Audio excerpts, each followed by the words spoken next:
આ તરફ વડાપ્રધાન નરેન્દ્ર મોદી રાજકોટથી ચૂંટણી નહીં લડે। રાજકોટ ભાજપ કાર્યાલય ખાતે ઉમેદવારોની સેન્સ લેવા પહોંચેલા નિરીક્ષક બાબુભાઈ જેબલિયાએ કહ્યું છે કે પીએમ મોદી રાજકોટથી ચૂંટણી નહીં લડે।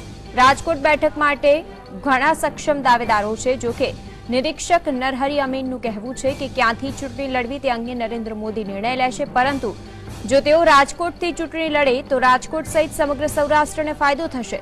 અગાઉ અહેવાલ આવ્યા હતા કે મોદી રાજકોટથી ચૂંટણી લડશે, તે પાછળ રાજકીય ગણતરીઓ પણ માંડવામાં આવી હતી। ગત વિધાનસભા ચૂંટણીમાં સૌરાષ્ટ્રમાં ભાજપની 13 બેઠકોમાં ઘટાડો થયો હતો, પણ ગત તમામ ચૂંટણીઓમાં રાજકોટ શહેરમાં ભાજપનો ગઢ જળવાયો હતો। ત્યારે સલામત ગણાતી આ બેઠક પરથી મોવડીઓના મનેથી ટિકિટો મળે તે ગણતરી રાજકીય નિરીક્ષકો માંડી રહ્યા છે।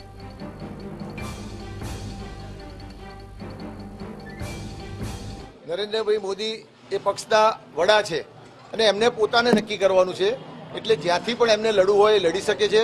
અને સૌરાષ્ટ્રમાં લડવા આવે તો ચોક્કસ એનો સમગ્ર ફાયદો રાજકોટને જ નહીં પણ સૌરાષ્ટ્રના તમામ જિલ્લાઓ અને તમામ લોકસભાની સીટો ઉપર થઈ શકશે। એટલે આવનારા દિવસોમાં વડાપ્રધાન પોતે ખુદ નિર્ણય કરશે કે એમને ક્યાંથી લડવું। મારી દ્રષ્ટિએ જો રાજકોટથી લડવા માટે આવે તો રાજકોટના લોકો એમને હર્ષથી સ્વીકારવાના છે, કારણ કે એમની પ્રથમ એ વિધાનસભાની ચૂંટણી રાજકોટથી લડ્યા હતા અને રાજકોટથી લડ્યા બાદ એ મુખ્યમંત્રી તરીકે સતત ચૂંટાતા આવ્યા અને ત્યારબાદ દેશના વડાપ્રધાન બન્યા છે, એટલે એ નિર્ણય વડાપ્રધાન ખુદ કરવાના।